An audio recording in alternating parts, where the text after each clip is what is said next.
예, 안녕하십니까. 오늘 이렇게 다들 모인 이유는 목사님 말씀 이번 주 말씀을 놓고 한번 좀 그러니까 궁금하고 더 쉽게 풀어서 나름 이렇게 전달하고 싶어가지고 이렇게 다 모였습니다. 저도 뭐 목사님 말씀 들으면서 여러 가지 궁금한 점도 많고 뭐 그런 생각이 들어서요. 그 이번 주 목사님 말씀은 사마리아 여인이 우물가에 가다가 예수님이 물을 달라고 그러니까 예 물을 달라고 그러니까 왜 깜짝 놀래가지고 아니 유대인이 왜 사마리아 사람인 나한테 물을 다 달라십니까? 그러니까 이제 예수님이 그러시죠. 내가 누군지 알면 그런 얘기 안 하는데 그러니까 막 그래가지고 결국은 그 아니 뭐 가진 것도 없는 물 기르는 기구도 없는데 어떻게 기르십니까? 뭐 이런 식으로 얘기하다가 야곱보다 더 큰 자이십니까? 뭐 이렇게 우리 조상 그러니까 뭐 내가 주는 물은 영원한 생수다 이렇게 갑자기 얘기하시죠. 예, 그러니까 그러면 저한테 그 물을 주십시오 했더니 뭐 네 남편을 데려와라 갑자기 뜬금없는 남편 얘기를 하시니까 이제 이 사마리아 여인이 남편이 없습니다 그랬더니 없는 게 맞다. 네가 5번이나 결혼했지만 참 남편이 없다. 그러니까 예, 갑자기 사마리아 여인이 생뚱맞게 예배를 얘기하죠. 예, 어디서 예배를 드려야 합니까? 우리는 예루살렘에 갈 수 없는데 여기서 하나님 어떻게 예배를 드려야 합니까? 그러니까 예수님이 이제 그런 시간이 온다. 아버지께 예배할 시간이 온다. 이러면서 얘기를 하셨습니다. 예, 그래서 이게 그 말씀의 그 본문 내용인데 예, 잠깐 집었고요. 그러니까 이제 참 남편에 대한 이야기, 목사님은 말해서 참 남편 얘기를 목사님이 하시면서 애 낳고 살고 하는 게 이렇게 애를 낳고 하는 게 그 뭐라 그럴까 가장 정상적이고 그것이 꼭 그래야 된다. 그래서 사마리아 여인은 그 정상적인 여인이 못 된다 그런 얘기를 하셨잖아요. 그래서 그걸 들으면 혹시나 미혼 남성이나 여성들이 아니 나는 그러면 좀 이게 잘못됐는가 막 이런 생각이 들을 수 있을 것 같더라고요. 그래서 그거에 대해서 좀 한번 이야기를 들어봤으면 좋겠는데 예 누가 말씀해 주실까요? 예 저희 우리 예. 참 이거 간단하게 저는 이제 그렇게 생각합니다. 어, 꼭 이제 결혼을 해야 되느냐 안 해야 되느냐 하는 문제는 그 하고 싶은 사람 하고 안 하고 싶은 사람 안 하는 게 그게 가장 정상인 것 같고, 그리고 이제 또 바울 사도 같은 경우에는 결혼을 안 했으니까, 그리고 저 제자들 대부분이 결혼하는 사람이 없잖아요. 그렇다 해가지고 또 바울 사도처럼 우리가 다 결혼 안 할 수도 없는 건데, 문제는 뭐냐면 결혼 자체가 무엇을 의미하는가 하는 게 그게 제일 중요할 것 같아요. 왜냐하면 남자와 여자의 결합은 그 사람이 살아가는 데 있어서 가장 완전한 연합을 이제 예표하는 거니까, 우리가 이제 그 결혼이라는 것을 통해서 이제 그 예표를 통해서 그 사람이 진짜 연합해야 될 것이 무엇인가, 그리고 진짜 완전한 연합은 있는가. 그 정말 금실 좋은 부부가 있잖아요. 그 부부가 정말 금실 좋은 부부가 연합이라고 생각한다면, 육신적이고 현상적인 연합이라고 생각한다면 진짜 영적인 연합은 무엇인가, 거기에 대한 예표인 것 같아요. 그래서 저는 만약에 진짜 참 연합을 안다면, 그렇다면 뭐 결혼할 수도 있고 안 할 수도 있지 않겠나. 그런데 이제 우리가 전도를 하는 면에 있어서, 사람들에게 본이 되는 면에 있어서 결혼을 하지 않고 혼자 살아가면 좀 문제가 되겠죠. 저는 그렇게 생각합니다. 만약 목사님이나 전도하시는 분들이 막 평생 혼자서 살았다, 그래서 이제 뭐 이렇게 목회를 하시고 한다면 좀 문제가 있을 것 같아요. 왜냐하면 결혼 생활에 대한 본의라는 게 대부분 다 결혼을 하잖아요. 다. 그 결혼을 하는 사람들에 대해서 혼자서 목회를 한다 하면 조금 살아가는데 본이 되지 않는 면이 있지 않겠나, 저는 그렇게 생각합니다. 예. 또 뭐 다른 분들 또 얘기하면 제가 또 추가로 또 얘기를 하고 또 그러죠. 뭐.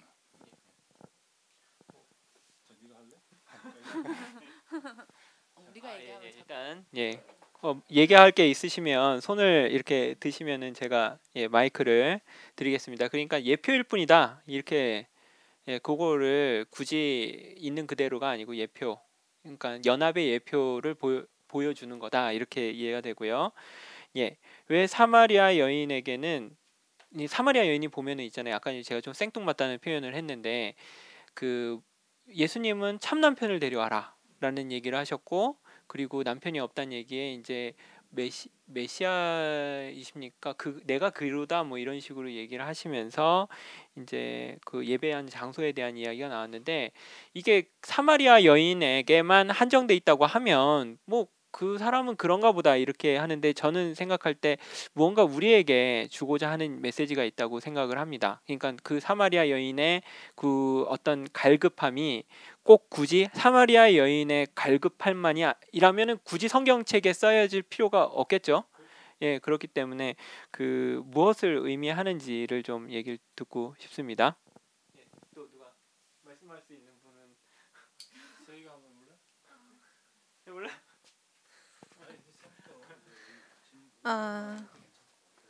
엄마가 항상 말씀 들어라 할 때, 그러니까 그러니까 자기 얘기로 들으면은 이렇게 잘 들린다고 하더라고요. 근데 최근에 지금 몇 주 동안 계속 사마리아 여인 얘기 나왔잖아요. 근데 그 참남편이 없다 이 말이 되게 저는 되게 제가 그렇구나 하고 싶었거든요. 그러니까 그러니까 여인에게 있어서 참남편은 안식할 곳이라는 생각이 들었어요. 그래서 그냥 어떻게 해도 만족이 안 되는 그런 사마리아인이 저로 발견됐었습니다. 네. 예, 그러면은 그 사마리아 그 참남편의 문제는 그렇고 예, 갑자기 또 예배의 문제를 얘기하는데 예, 말씀 예.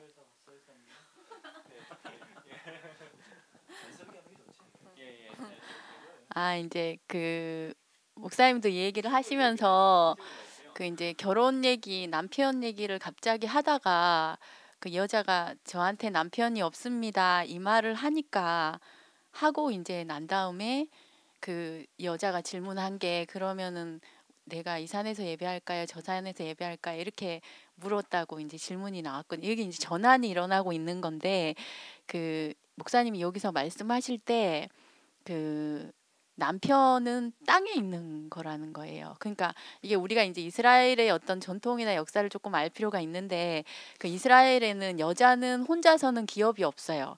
그러니까 남편이 있어서 남편으로 인해서 기업이 되든지 아니면 자식을 낳아서 그 자식으로 인해서 기업이 되든지 그 이스라엘 여자들에게 있는 독특한 어떤 것이 있는 거예요. 근데 이 여자는 이제 남편이 없다는 거는 곧 남편으로 인한 자식도 없다는 얘기고 그거를 이제 결론으로 봤을 때는 땅에는 희망이 없는 여자라는 거죠. 그래서 그때 이제 예수님이 네가 하는 말이 옳도다 하면서 아버지께 예배할 때가 온다 이렇게 이제 얘기를 하게 되는 거예요. 그러니까 인생이 땅에서 희망이 없을 때는 하늘을 쳐다봐야지 답이 나오는 거죠. 그래서 거기서 목사님이 다말과 라합을 얘기한 이유도 이 여자들이 땅에서는 희망이 없는 사람들. 그러면 이 사람들은 그 자기 인생이 어딘가에 들어져야 되는데 여자로 태어났으니까 근데 들여질 곳이 없는 여자에게 그 너가 이 땅에 남편이 없어도 네 인생에 들여질 곳이 있다 이렇게 얘기를 하니까 여자한테 이제 소망이 생긴 거죠. 왜냐하면 이 여자는 사마리아 여자예요. 그래서 그 예루살렘 성전에 가서 예배를 드리고 싶어도 그 유대인들이 니는 자격이 없다. 왜냐하면 혼혈 쪽이니까. 그래서 너는 자격이 없으니까 이 사람들이 예루살렘에서는 예배를 드릴 수 없어서 지금 그리심산에 드리고 있지만 자기 안에서 뭔가 이게 아닌 것도 같고 맞는 것도 같고 이런 이제 혼돈과 갈등이 있는 상황에서 이 말이 나오고 있는 것이거든요. 그래서 그런 것들이 조금 이해가 되면 이 여자가 하는 말들이 이렇게 이 예수님과의 대화가 좀 더 이해가 되지 않을까 하는 생각이 들어요. 예. 예. 여기. 근데 이제 사마리아 여자 해가지고 이제 그 연극 제목도 이제 굉장히 많잖아요. 그때 연극은 한 번도 보지는 못했어요. 근데 이제 사마리아 여자가 이제 여기에 보면 뭐 아주 불행한 어떤 그런 여자일 거예요. 여기에 연극에서는 뭐 제가 보지는 않았지만 그런데 이제 성경에서 말하는 사마리아 여자에 대한 이해가 좀 필요할 것 같아요. 왜 그러냐면 성경은 이제 구원받을 사람을 대상으로 하거든요. 그러니까 사마리아 여자는 구원을 받아야 된다는 그런 입장에 있는 그런 인류를 대표하는 여자라고 할 수 있는 것이죠. 그 요한복음 2장, 3장, 4장 이렇게 쭉 가면서 그 결정적으로 이제 구원을 받아야 될 대상이 가장 극명하게 드러나는 게 요한복음 8장에 나오는 그 가늠한 여자죠. 그 상황이나 사마리아 여자 상황이나 사실은 비슷해요. 사마리아 여자가 그 자기 동네에서 그 어떻게 적응을 하지 못하고 그 대낮에 혼자서 물을 들어오는 그런 상황. 그 어찌 보면 이제 아무 곳에도 이제 속해 있지 못하는 어떤 상황이죠. 그리고 이제 그 간음한 여자도 역시 그 요한복음 8장에 나온 간음한 여자도 그 율법에 의해서 정죄되고 있는 한 사람, 그리고 또 뭔가 죄를 짓고 있는 한 사람. 그러면 이제 그 사람은 구원받아야 될 대상이잖아요. 그러니까 구원받을 대상에 대해서 구원자는 누군가? 예수라는 것이죠. 그러면 정죄는 누가 하고 있는가? 세상이 하고 있다는 것이죠. 이게 자기가 살고 있는 그 사마리아 여자 같으면 자기가 살고 있는 사마리아 지방에 있는 그런 어떤 뭐 율법이라든지 뭐 전통이라든지 여러 가지로 인해서 그 정죄받고 거기서 이제 잘 살 수 없는 그런 여자를 얘기하는 것이죠. 그러니까 이 사마리아 여자를 보면서 내가 사마리아 여자로 발견되지 않으면 이 성경, 그러니까 요한복음 4장은 절대로 이제 이해될 수 없는 그런 상황인 것이죠. 예. 그러니까 나는 5남편이 있었는가? 안 그러면 나는 참 남편이 있는가? 안 그러면 나는 나는 내 인생을 살아보면서 생수를 먹은 적이 있었던가? 그러니까 철저하게 이것이 내 개인적인 주관적인 경험과 결부되지 않으면 이 요한복음 4장에 나오는 사마리아 여인을 우리는 나하고 동일시할 수 없는 것이죠. 만약에 사마리아 여자하고 내가 동일시할 수 없다면, 그렇다면 예수님을 내가 참 남편으로 맞이할 수 없다는 것과 같은 것이죠, 이게. 예. 그래서 사마리아 여자가 됐을 때, 그때서야 비로소 우리가 구원자를 만날 수 있다는 것이죠, 이게. 예. 저는 그렇게 일단 이해가 먼저 돼야 된다고 생각합니다. 뭐 좋은 얘기입니다. 정리하기가 좀 힘들어서. 사마리아 여인이 나로 발견된다는 권세희 자매님의 이야기가 있었고, 그리고 또 그 말씀에 또 부합해서 나로 발견돼야 된다 이 얘기를 해주셨고, 또 우리 서순진 누님께서 자매님께서는 뭐라고 하셨죠? 땅의 문제가 해결되면 해늘을 보인다 이런 얘기를 하셨는데, 뭐 질문 좀 하나 할게요. 그러니까 사마리아 여인이 보면 여기서 목이 마르다 이런 얘기가 나오잖아요. 우물가에서 목이 말라서 이제 영원한 생수를 이렇게 얘기가 나오는데, 목이 마르다라고 하는 게 과연 어떤 거일까요? 그러니까 그 우리 생활에서 좀 이렇게 쉽게 예를 들어서 생각해 보면 어떤 거가 있을까? 내가 목이 마르다라고 한번 생각해 본 적 있나요?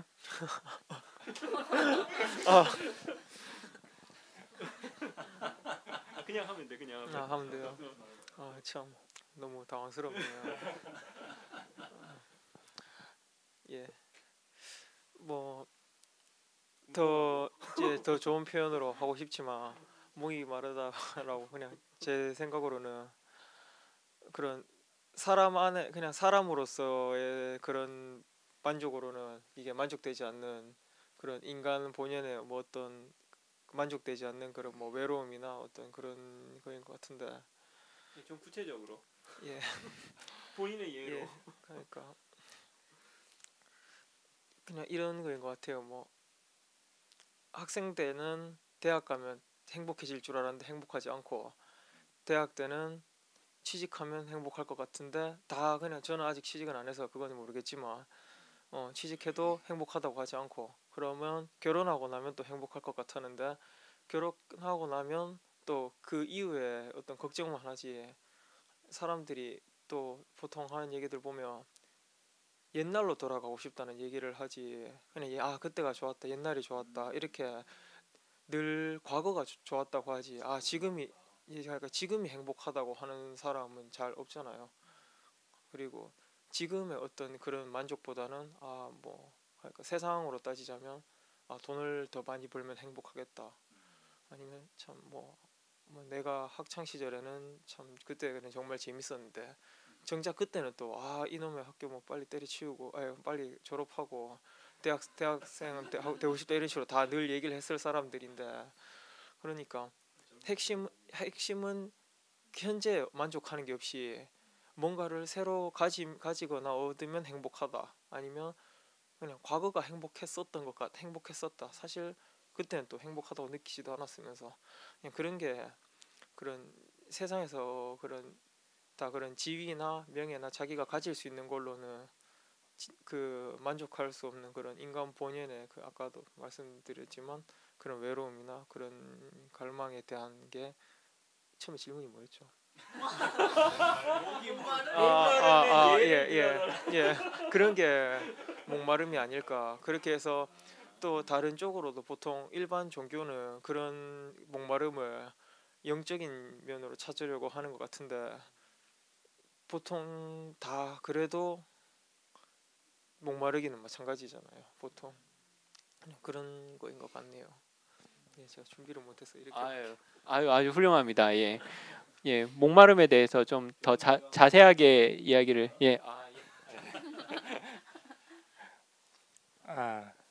이렇게 목마름이라는 게 처음 시작은 이제 사람이 인생을 살고 삶을 살면서 왜 이리 인생이 재미없지? 이거부터 시작하는 것 같아요.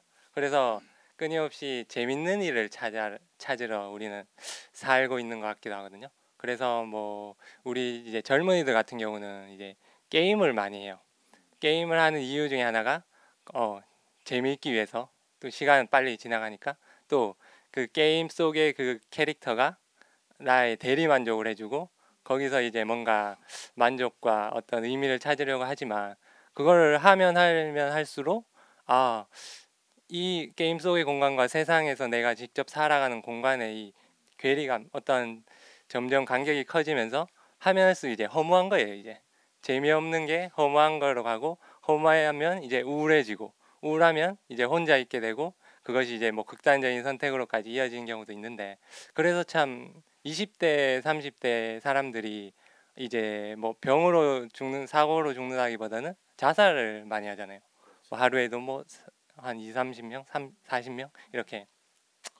그러다 보니까 그런 문제가 인간 본연의 어떤 근본적인 갈증이 있는데, 그거를 이제 세상적인 걸로만 이제 채우려고 하는 거예요. 나는 참 생명을 원하는데 그 찾으려는 방법은 다 그냥 세상적인 것, 거짓된 걸로만 찾으려 보니까 채우면 채울수록 계속 밑 빠진 독에 물 붓기처럼 계속 이제 새어 나가고, 나는 더 목마르고, 어떤 경우에 뭐 탄산음료 먹으면 계속 목마른 그런 식으로 세상의 거는 마치 탄산음료고, 예수님의 그 말씀, 그 생수라는 거는 정말 영원히 목마르지 않는 어떤 내 안에서 또 흘러나오는 참된 양식인데, 그래서 그 어떤 제가 이런 목마름을 느꼈을 때만이 정말 예수님의 말씀이 귀중하고, 그것이 정말 목마를 때 이렇게 한 잔의 물이 너무나 기분 좋고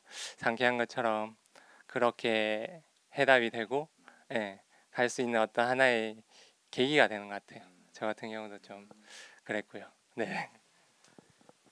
예, 아주 좋은 적인 것 같습니다. 예, 좋은 말씀 감사하고요. 예, 좀 요번에는 좀 재밌는데 참배필을 만나는 문제에 대해서 이야기가 나오잖아요. 예, 참배필, 참 꽃이 필 때 배필을 만나지 못하면은 그 해 한 해 농사가 다 망한다, 이런 말씀도 하시고 그랬는데, 예, 배필을 만나기, 그러니까 정말 배필을 원하는 수많은 형제들이 우리 교회에 있을 거예요. 예, 그 형제들에게 한 말씀 할 수 있는 분 계십니까?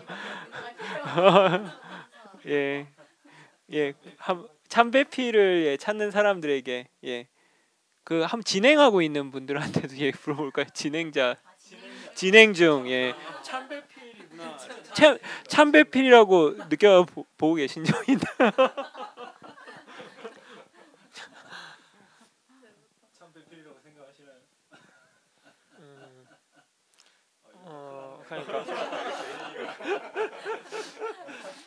그러니까 제가 세이랑 뭐 만나면서 성격이나 이런 거는 참 뭐 물론 뭐 안 맞거나 좀 그런 걸로 뭐 싸우기도 많이 했고 많이 싸우고 있고, 그런데 제가 세이 보면서 가장 진짜 뭐 잘 이렇게 얘기하면 뭔가 교회적이지 않아서 좀 그렇긴 하지만 그래도 내가 참 잘 골랐다 이런 생각이 들 때는 그런 생각이 들 때는 아니 그냥 굳이 얘기를 하자면 그런 생각이 들 때는 어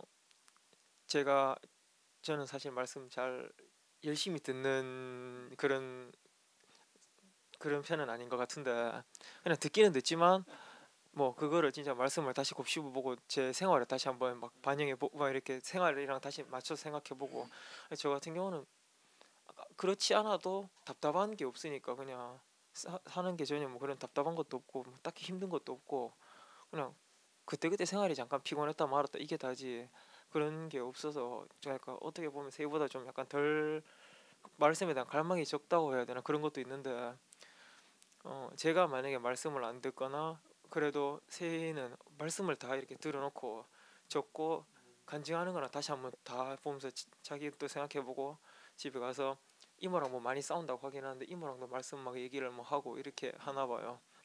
그래서 뭐 예를 들어서 같이 버스를 타고 가고 있으면 제가 피곤해서 이렇게 또 앉아 이래 누워 있으면 그냥 편하게 들으라고 말씀 노트 꺼내서 말씀 요약했는 걸 다 읽어주고 그거 다 읽어주고 그리고 그거를 세이가 지가 말씀을 들으면서 그게 내 얘기로 느껴졌는데 나의 어떤 점 같아 아니면 내랑 뭐 오빠랑 만나는 그 사이에 어떤 문제인 것 같은데 나는 이렇게 느껴졌다 아니면 내랑 엄마랑의 그런 관계에서 어떻게 느껴졌다 이런 식으로 얘기를 해주거든요.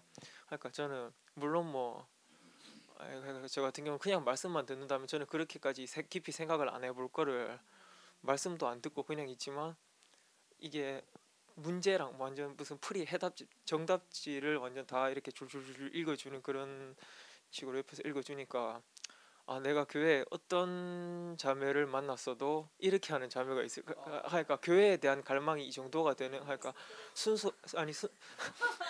아니 진짜 그건 그렇거든요.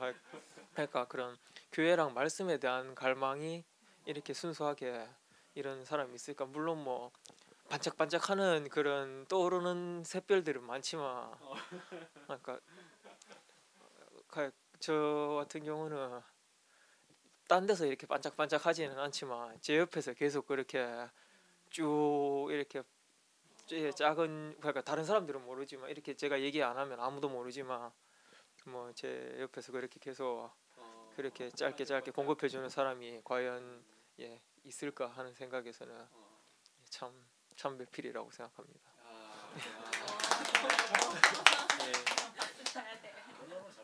예. 참 갑자기 막 세이가 반짝반짝 빛나는 것 같고 하는 갑자기 저 사실은 제가 이 부분은 많이 생각을 해봤어요. 제가 고민을 많이 해봤어요. 그러니까 저는 항상 목표가 어떻게 하면은 행복하게 결혼 생활을 할까?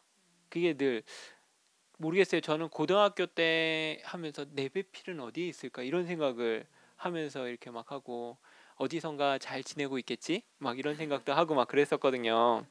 그래서 사실 저는 교회를 제가 찾게 된 이유도 그러니까 그것 때문에 그랬어요. 그러니까 사실은 어떻게 보면은 그 확률이잖아요. 확률 게임이잖아요. 좋은 배필을 만난다는 거는 어떻게 보면 확률 게임인데 그런데 나한테는 확률로 적용하면은 이건 안 되잖아.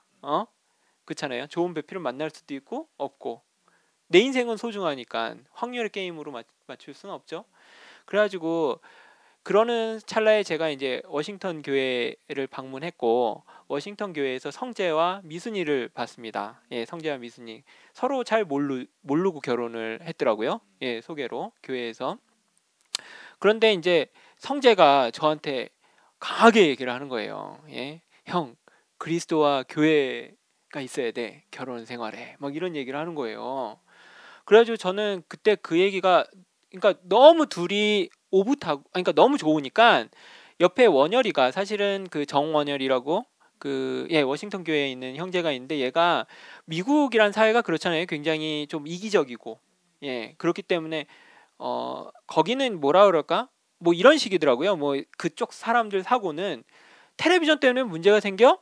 그러니까 서로 뭐 채널 때문에 그럼 텔레비전 하나 더 사면 되잖아. 뭐 이런 식으로 그러니까 아주 합리적인 사고와 그런 식으로 생각을 해요. 사람들 자체가. 그러니까 그 결혼 생활에 있어서도 아마 거의 미국에 있는 모든 사람들은 아마 재정적으로도 분리가 돼 있을 거예요. 그러니까 당연한 거지 뭐. 내 돈 내가 쓰고 네 돈 네가 쓰고 같이 돈 걷어서 쓰고. 그러니까 공동적이는 제 아는 애 중에서도 요즘에는 그렇게 생활하는 경우가 많아요. 그러니까 그런 케이스가요. 그러니까 원열이는 그런 게 좋아 보이지 않았었는지 결혼하고 싶은 생각이 별로 안 들었는데 옆에 미순이와 그 성재가 사는 모습을 보니까 결혼하고 싶은 거예요. 그래서 저한테 제가 단지 한국에서 왔다는 이유만으로 형 한국에 돌아가면 좋은 배필을 자기를 보내줘. 예, 그렇게 얘기를 했고, 그러니까 저도 성재와 미순이를 보면서 정말 그게 너무 가슴 앞에 딱 들어왔어요. 그래서 제가 배필을 만나려면 교회에 가야겠구나. 그리스도를 아는 자매를 만나야겠구나. 그 사실 그게 굉장히 저한테는 큰 적이었죠. 왜냐하면은 제가 그 얘기를 했다가 전 여자친구와 헤어지는 그리스도와 교회를 알아야 된다고 얘기를 했다가 결혼을 안 하려고 하는구나 이렇게 딱 알아들은 거예요. 그렇기 때문에 직접적으로 헤어지게 된 계기가 됐어요. 사실은요. 그런 의도가 아닌데 전혀 이해를 못한 거죠. 그래서 너무나도 지금 훌륭하신 자매님과 살고 있습니다. 예, 교회를 그리스도를 아는 옆에 아까 전에 세이처럼 내 옆에서 반짝반짝 빛나주는 정말 너무 좋아요. 왜 그러냐면 교회를 함께 누릴 수 있다는 게 너무 좋은 것 같아요. 왜냐하면 제가 이곳에 와서 이걸 하는데 좋아할 사람이 없는데 응원해주고 교회를 함께 누리니까 그러니까 이걸 누리고 그리고 교회 안에서 어떤 활동할 때 뭐라고 브레이크를 안 걸어요. 누굴 만나고 막 이런 게 얼마나 좋습니까? 세상 사람 만나면은 과연 그런 사람이 있겠어요? 그죠? 헛짓하지 말고 돈이나 벌어와 막 얘기하지 않겠습니까? 그러니까 저는 그 좋은 배필을 만나려면 교회에 붙어 있어라. 꼭 붙어 있어라. 그러면 찾아오시는 하나님을 보시게 만나게 됩니다. 그게 제 생각입니다. 제가 질문하고 답했습니다.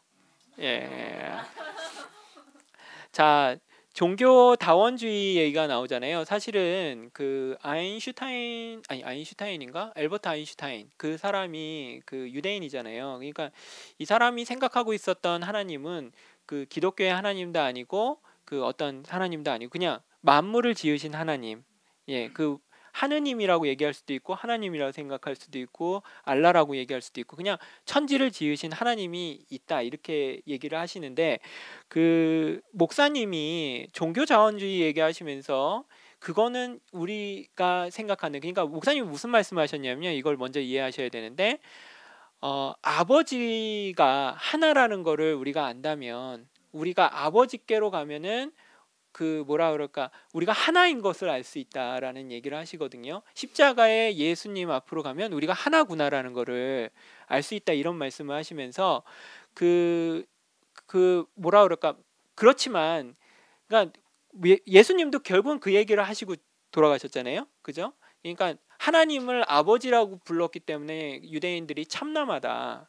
그래가지고 사실은 결국은 돌아가시는 계기가 됐는데 그 참남하다고 하는 게 굉장히 성스러운 거고 굉장히 그 뭐라 그럴까 그런 것 같지만 사실은 하나님과 우리를 가로막는 거죠. 그러니까 아버지가 없게 하는 존재로 만든다. 그래서 제가 생각을 해보니까 목사님 말씀대로 유대인들이 만약에 아버지라고 인정을 하면은 그 사마리아인들이나 그런 사람들도 인정을 할 수밖에 없는 그러니까 형제로 인정을 할 수밖에 없죠. 아버지라는 존재로 생각을 한다면 그러면은 정말 뭐라 그럴까 자기가 짐승같이 보는 벌러지같이 보는 인간들이랑 나랑 동격으로 생각되어지면 너무 기분이 참담하겠다. 기분이.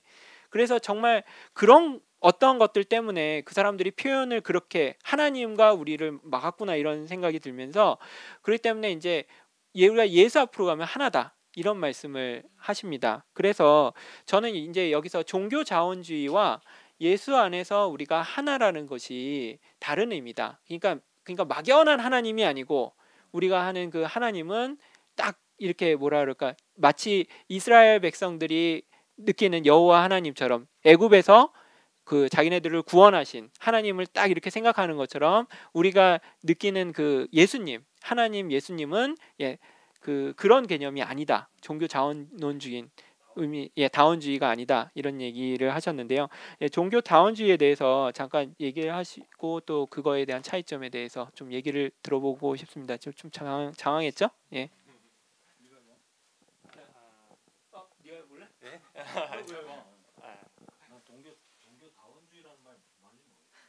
그러니까 모든 종교가 결국은 하나다.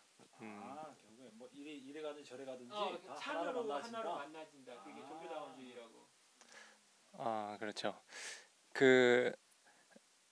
목사님 말씀에서도 우리는 이제 어떤 천지를 창조하신 그 어떤 하나님이나 그 세상이 생각하는 그냥 어떤 신 그것이 아니라 체험된 이제 하나님이라는 표현을 많이 쓰잖아요. 이스라엘의 하나님은 그 역사 속에서 그 애굽 땅에서 종된 백성을 이제 직접적으로 구원해 주신 그 하나님.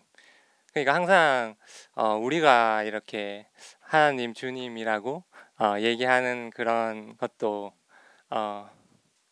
어떤 체험된 하나님. 저 같은 경우는 이제 제가 정말 이렇게 세상적으로 모든 것이 다 실패하고 다 이렇게 사방이 막혀서 어떤 일을 해야 될지 어떤 뭐 길로 가야 될지 이런 모르는 상황에서 그런 상황에서 이렇게 직접적으로 친구를 통해서 가야 될 방향을 알려주신 그 하나님이거든요. 어떻게 보면 그 하나님은 객관적으로는 이렇다 저렇다 이렇게 딱 자로 잰 듯이 정형화시키고 그렇게 할 수 없지만 저에게는 그 하나님은 너무나 저의 마음을 잘 아시고 제 갈 길을 알려주신 정말 감사한 하나님 이렇게 고백할 수밖에 없거든요. 그런 면에서 다원주의라는 것은 이것도 그렇고 저것도 그렇고 걔가 결론적으로 뭐 신은 한 명이고 나와 상관없는 그런 신일 뿐이잖아요. 그런 신은 있으나 없으나 뭐 내가 사는데 별 그게 없는데 저에게는 그런 하나님이 아니라 나와 정말 직접적으로 항상 함께 하신 하나님, 그런 하나님이 이런 다원주의와 또 이 성경에서 말하는 하나님과 차이점이 아닐까 생각합니다. 여기 뭐 더 추가적으로 말씀. 예, 죄송합니다.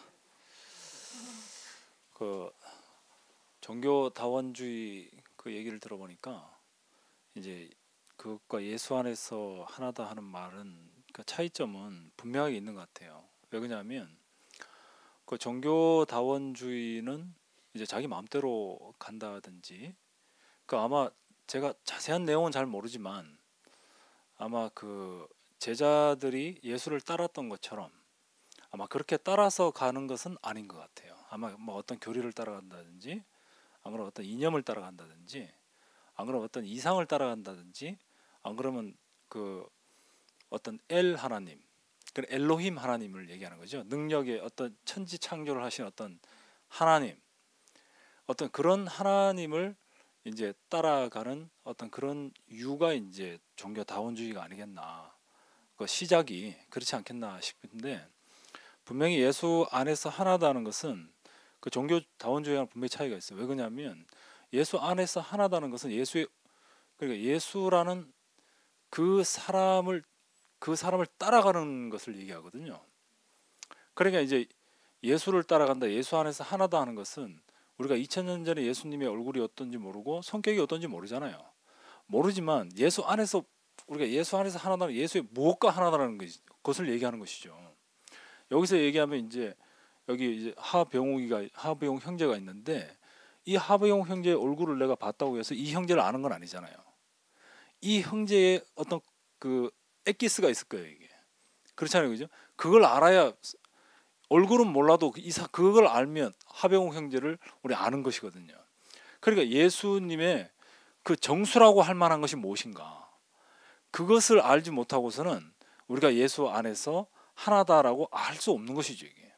그러니까 반드시 우리가 예수 안에서 하나다라는 것은 그 구체적으로 성경에서 말할 때는 이제 십자가에 못 박힌 그 보혈의 피 안에서 우리가 하나라고 이렇게 얘기하는 것이거든요.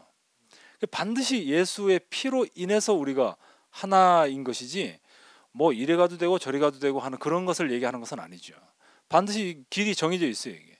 왜냐하면 구약에서 이스라엘 백성들이 하나님을 만나기 위해서는 반드시 성소에 가야 했다는 것처럼 신약에서는 반드시 하나님을 만나려면 예수 안에서만 하나님을 만날 수 있지 예수 아닌 곳에서는 하나님을 만날 수 없다는 것이죠.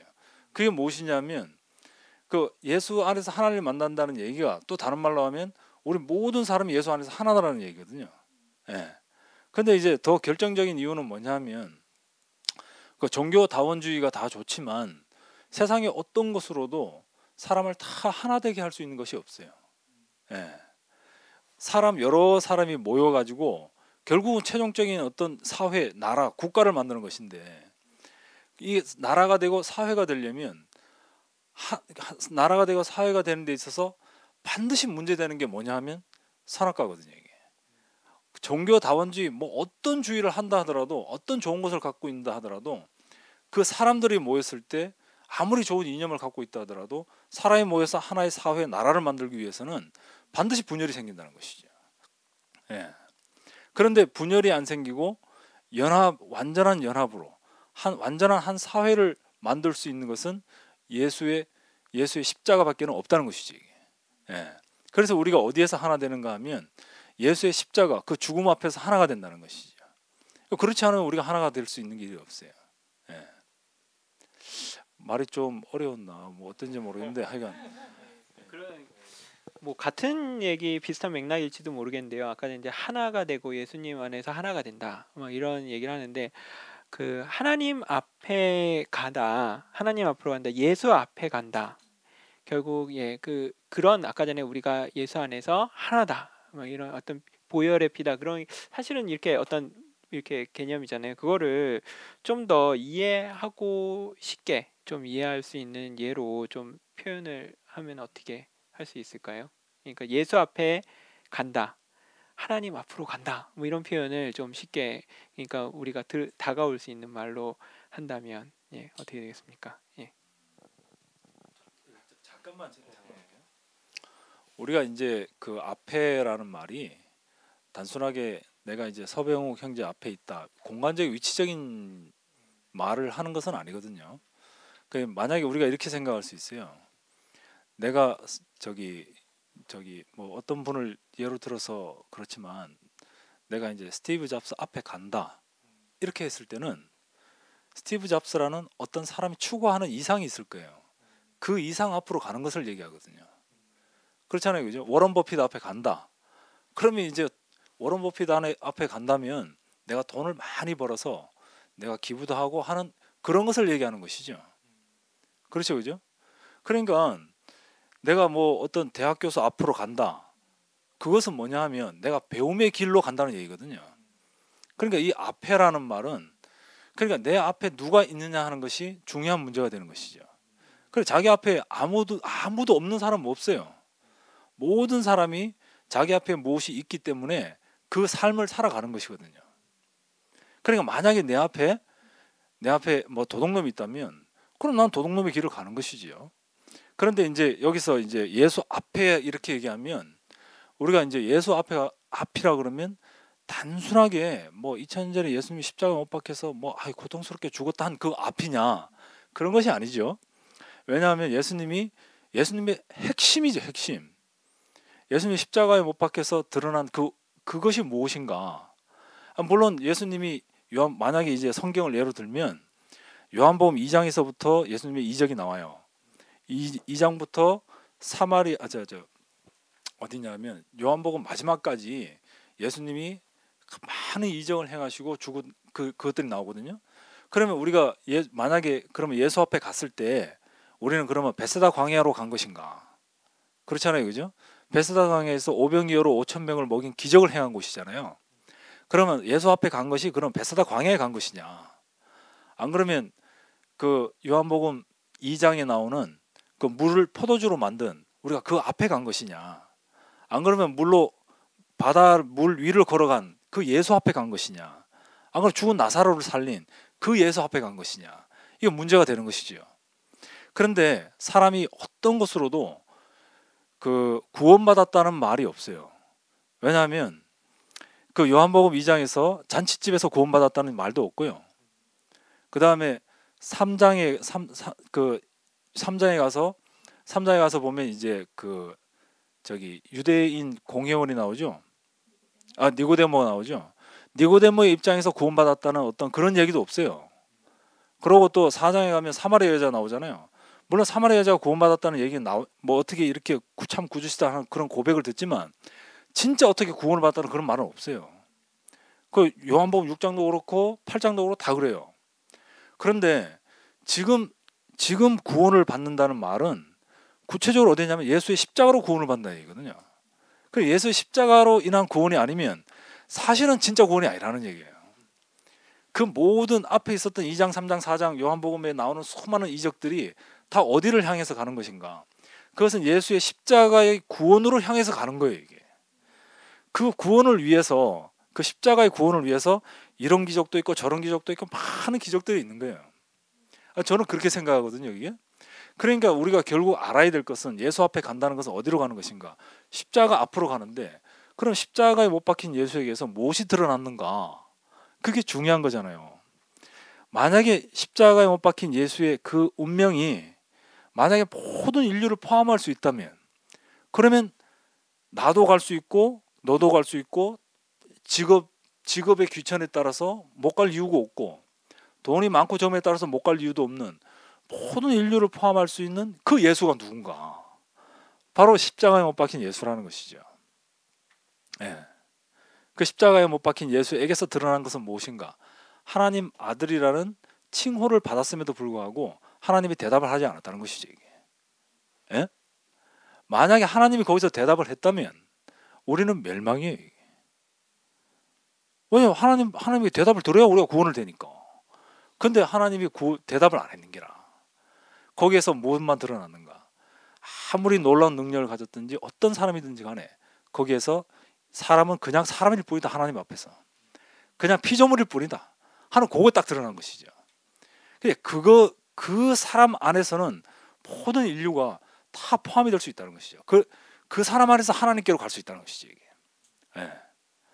그러니까 이제 우리가 예수 앞에 간다는 구체적인 말은 바로 그 우리 피조물로서 정해진 우리 인생의 원 위치로 돌아가는 것을 얘기하는 것이죠. 예, 저는 그렇게 생각하고 있습니다. 예, 아유, 좋은 말씀. 예, 아유. 그 조금 약간 좀 가볍게 오늘 하루 일상에서 나는 이래서 예수님 앞에 갔다, 예수님 앞에 있었다 이렇게 할 수 했던 오늘 하루 일상에서 그런 게 있었는지 있으셨겠죠? 다들 하나쯤은. 예, 그 한번 들어볼까요? 우리 권세희 양, 권세희 자매. 얘 누구?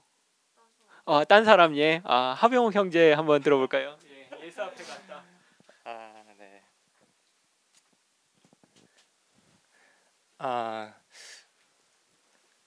그 이제 어제 영어 모임을 갔다가 영어 모임에서 이제 외국 사람도 오고 이제 교회 사람들과 이제 교제를 하고 그런 후에 이제 집에 왔는데 집에서 이제 그 모임의 그 내용을 이제 생각해보고 또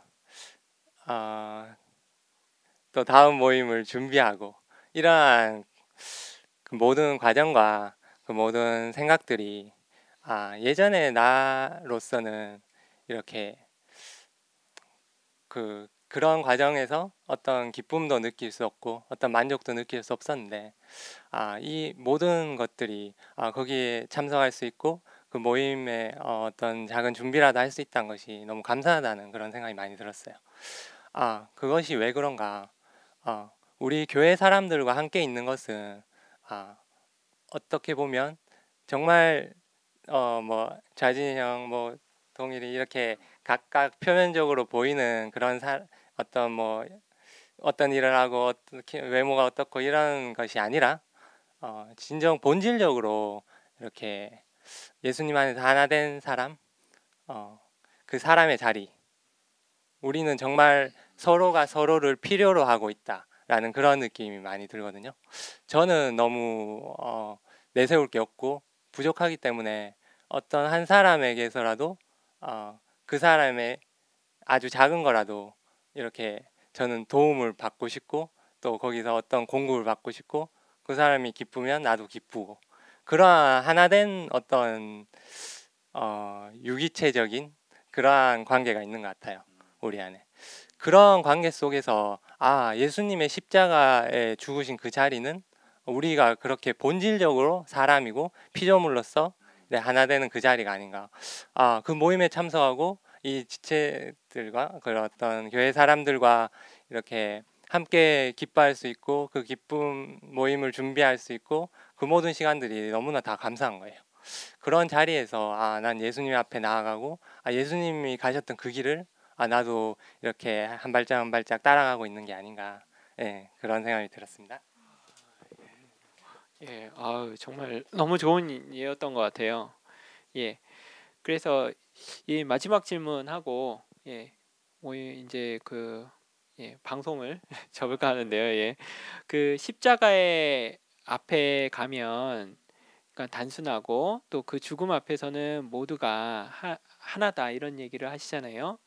근데 이제 저는 그게 참 맞는 얘기다라는 생각을 해요. 죽음을 생각을 하면 우리 경제계 제1부자이신 분도 돌아가실 거고 언젠가, 우리 카카도 언젠간 돌아가실 거고, 예,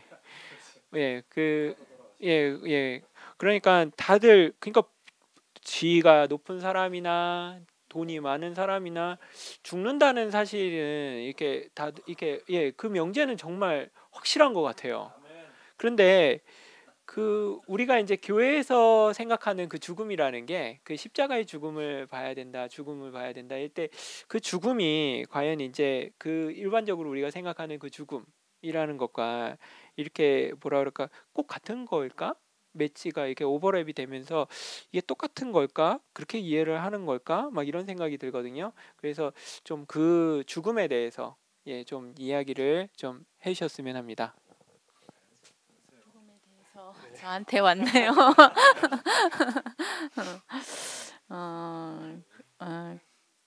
저도 이제 우리 교회에서 이렇게 젊은 형제가 이렇게 이제 죽었을 때 화장터에 이제 가서 그 죽는 모습을 다 봤는데, 그 육신으로 죽는 거는 이제 그 형제가, 저는 그때 사실은 그 형제의 죽음을 보면서 목사님 생각이 정말 많이 났었는데, 그 육신으로 죽는 거는 다 똑같아요. 그죠? 우리는 어차피 한 번 났으니까 한 번 죽는 것이 정한 이치인데, 근데 우리가 이제 그 죽음뿐만 아니라 많은 죽음을 봐왔는데, 그 많은 죽음 안에서 우리가 그 인생의 진실을 봤다면 그 우리가 인생의 진실로 살 수 있었을 건데, 우리가 그 많은 내 육신과 관계된 사람들의 죽음을 많이 봐왔음에도 불구하고 그 사람들 안에서는 우리가 인생의 진실을 만나지 못했다는 거예요.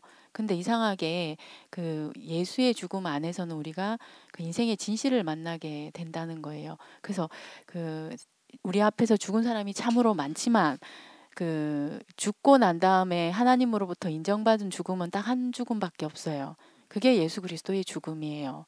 그게 우리가 사실 많이 죽었잖아요. 뭐 자살해서 죽은 사람도 많고, 생명이 다해서 죽은 사람도 많고, 암에 걸려 죽은 사람도 많고, 많은 사람이 죽었는데 그 사람들의 죽음 안에서는 내가 진실된 모습을 발견할 수가 없었는데, 그 이상하게 예수의 죽음 안에서는 우리가 진실을 발견하게 된다는 거예요.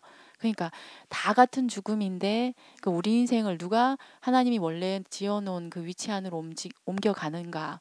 또 그러면은 질문이 이렇게 나올 수 있잖아요. 그러면은 진실한 위치로 옮겨갔는지 안 옮겨갔는지 어떻게 알아요? 이렇게 질문할 수도 있잖아요.